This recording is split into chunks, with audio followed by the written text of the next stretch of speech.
అందరికీ నమస్కారం. రాష్ట్ర ప్రజలకి, శ్రేయోభిలాషులకి, ప్రతి ఒక్కళ్ళకి అంబటి రాంబాబు గారు సత్తెనపల్లి నియోజకవర్గం ఓడిపోయిన ఎమ్మెల్యే, ప్రతిపక్షమైన పార్టీ. మరి 30 ఏళ్ళు మేమే ఉంటాము, 30 వేళ్ళు మేమే ఉంటాము అని ఎందుకు చెప్పగలిగారు? ఒకసారి చెప్పండి.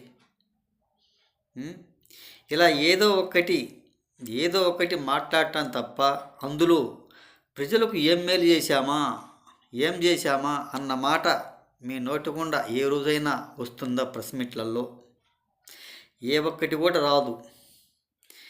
మరి రాష్ట్ర ప్రజలు ఏమంటున్నారో ఒక్కసారి చెప్పండి.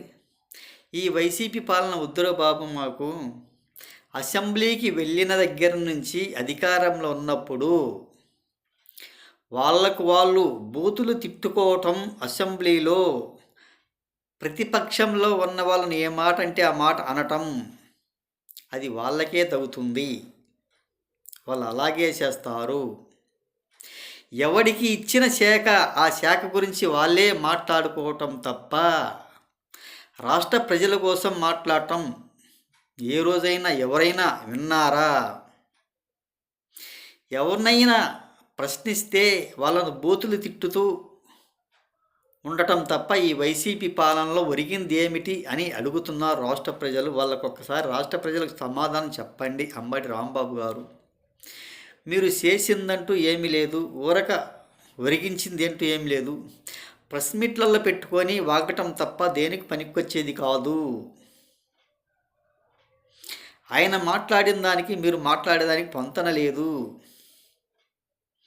ఆయన ఏదో కొబ్బరి తోట దిష్టి గురించి మాట్లాడారు. దాన్ని ప్రస్తావన తీసుకొచ్చి ఏదో గలాట పెట్టడానికి, ఏదో గందరగోళం సృష్టించడానికి, ఏదో ఒకటి చేయటానికి తప్ప దేనికి పనికొచ్చే వాళ్ళు మాత్రం కాదు. దాని గుండా వచ్చి ఒరిగేది ఏమిటి? ఒక్కసారి చెప్పండి. మీరు ఏం మాట్లాడుతున్నారు, ఎలా మాట్లాడుతున్నారో అర్థం కాని పరిస్థితి. ఏదో ఓట్ల సింపతి కోసం ఇలాంటి ఏదో ఒకటి ముందుకు తీసుకొచ్చి పెడితే మనకు పంచాయతీ ఎన్నికలలో మనం సింపతి పొందవచ్చు, కొన్ని సీట్లైనా సాధించుకోవచ్చు. ఇలాంటి లొల్లి మాటలు మాట్లాడుకుంటుంటే అన్న ప్రస్తావనతో ఇలాంటి మాటలు మాట్లాడుకుంటూ ఉంటారు అంబటి రాంబాబు గారు.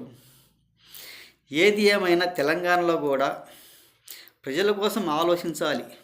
ప్రజలకు మనం ఏం చెప్పామా, ఎలా చెప్పామా అన్నది ఒక్కసారి ఆలోచించండి. ఇటువంటి మాటలు మాట్లాడితే ఎలా బాగుంటుంది? ప్రజల కోసం ఆలోచించండి, ప్రజలకు మంచి చేయండి. తెలుగు రాష్ట్ర ప్రజలకు వివాదం పెట్టాలి, గలాట పెట్టాలంటే వాళ్ళు ఎవరు నమ్మరు. 14 సంవత్సరాలైంది రాష్ట్రం విడిపోయి. అదీను కూడా కాక ఈ తెలంగాణ వాళ్ళు, ఆంధ్ర వాళ్ళని ఎంతో తిట్టరాని తిట్లు తిట్టారు. అదేవిధంగా జరిగిపోతూ ఉంది. ఏ రాష్ట్రంలో వాళ్ళు అక్కడే బాగానే ఉంటున్నారు. వీళ్ళు ఈ పదవుల కోసం, ఈ ఎలక్షన్ల కోసం ఏదో ఒకటి సింపతి పొంది, పంచాయతీ ఎన్నికలు వస్తున్నాయి, ఎన్నికల కోసం సింపతి పొందాలన్న వివాదంతో ఇలా చేస్తున్నారు.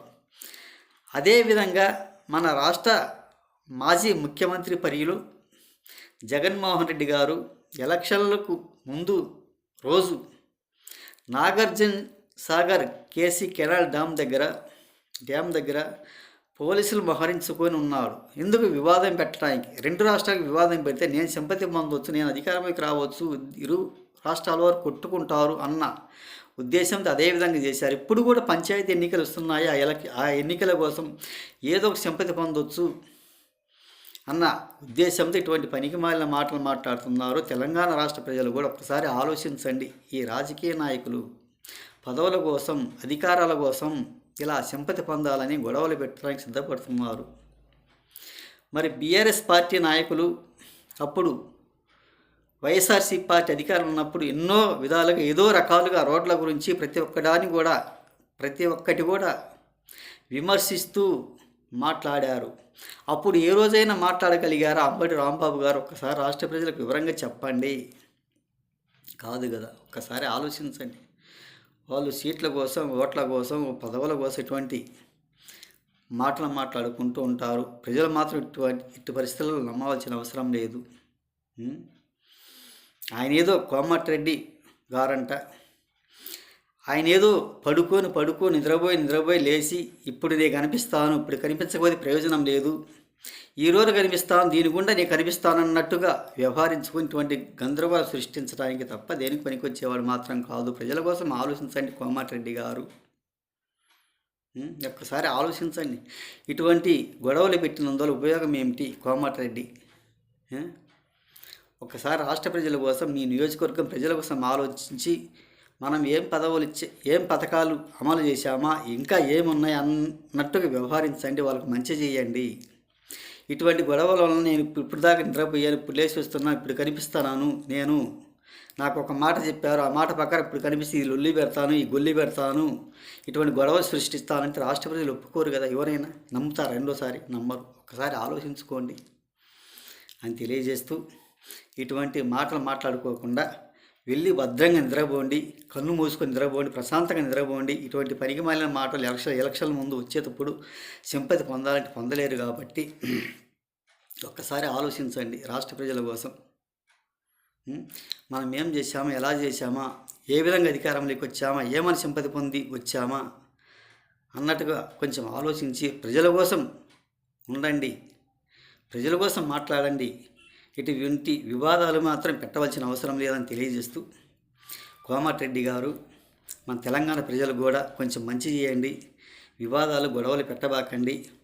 ఎలక్షన్ల ముందు ఇటు బీఆర్ఎస్ వల్ల లేక కాంగ్రెస్ వల్ల ఏదో ఒక విధంగా సింపతి పొంది పంచాయతీ ఎన్నికలలో సర్దుబాట్లు కావచ్చు, ఎక్కువ సంపాదించుకోవచ్చు. తెలుగు రాష్ట్ర ప్రజలకు గొడవలు ఎందుకు పెట్టినందులో ఉపయోగం ఏమిటి మీకు ఒకసారి ఆలోచించండి అన్నట్టు వ్యవహరిస్తున్నారు సీట్ల కోసం. ఒక్కసారి ఆలోచించండి. తెలుగు రాష్ట్రాలకు మంచి చేయండి, మంచి పథకాలు ఇచ్చారు కాబట్టి పథకాలు అమలు చేయండి. ఇటువంటి గొడవలను ఉపయోగం ఏమిటి ఒక్కసారి చెప్పండి అని తెలియజేస్తూ, ఏది ఏమైనా ప్రతి ఒక్కళ్ళకి హృదయపూర్వక ధన్యవాదాలు.